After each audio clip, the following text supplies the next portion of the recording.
এবার ৩৯ জন বাংলাদেশিকে ফেরত পাঠিয়েছে যুক্তরাষ্ট্র।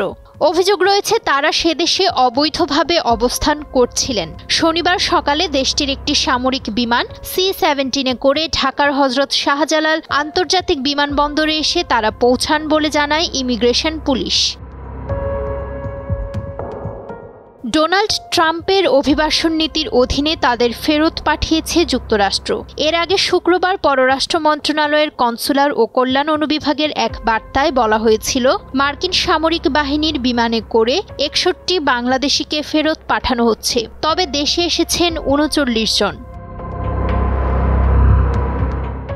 যাদের সেখানে আটক করা হয় সবাইকে একবারে পাঠানো হয় না। বাংলাদেশ সরকারের সহযোগিতায় পরিচয় ও নাগরিকত্ব যাচাই করে তারপর পাঠানো হয়। মিশরের একজন কূটনীতিক জানান, আটক হওয়া ব্যক্তির বৈধ পাসপোর্ট থাকলে তাকে দ্রুত পাঠানো হচ্ছে। মেয়াদোত্তীর্ণ পাসপোর্ট থাকলে বাংলাদেশ মিশন থেকে একমুখী ট্রাভেল পারমিট দেওয়ার পর পাঠানো হচ্ছে।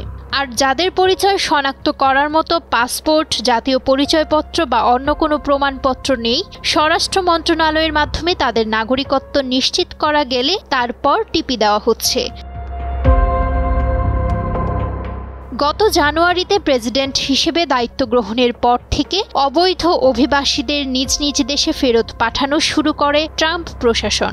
ভারত, ব্রাজিল সহ অনেক দেশের নাগরিকদের হাতকড়া পরিয়ে ফেরত পাঠানো হয়।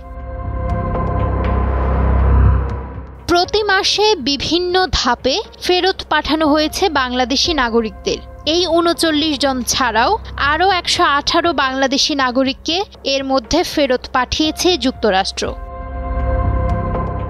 নুসরাত শোভা, সময়ের আলো।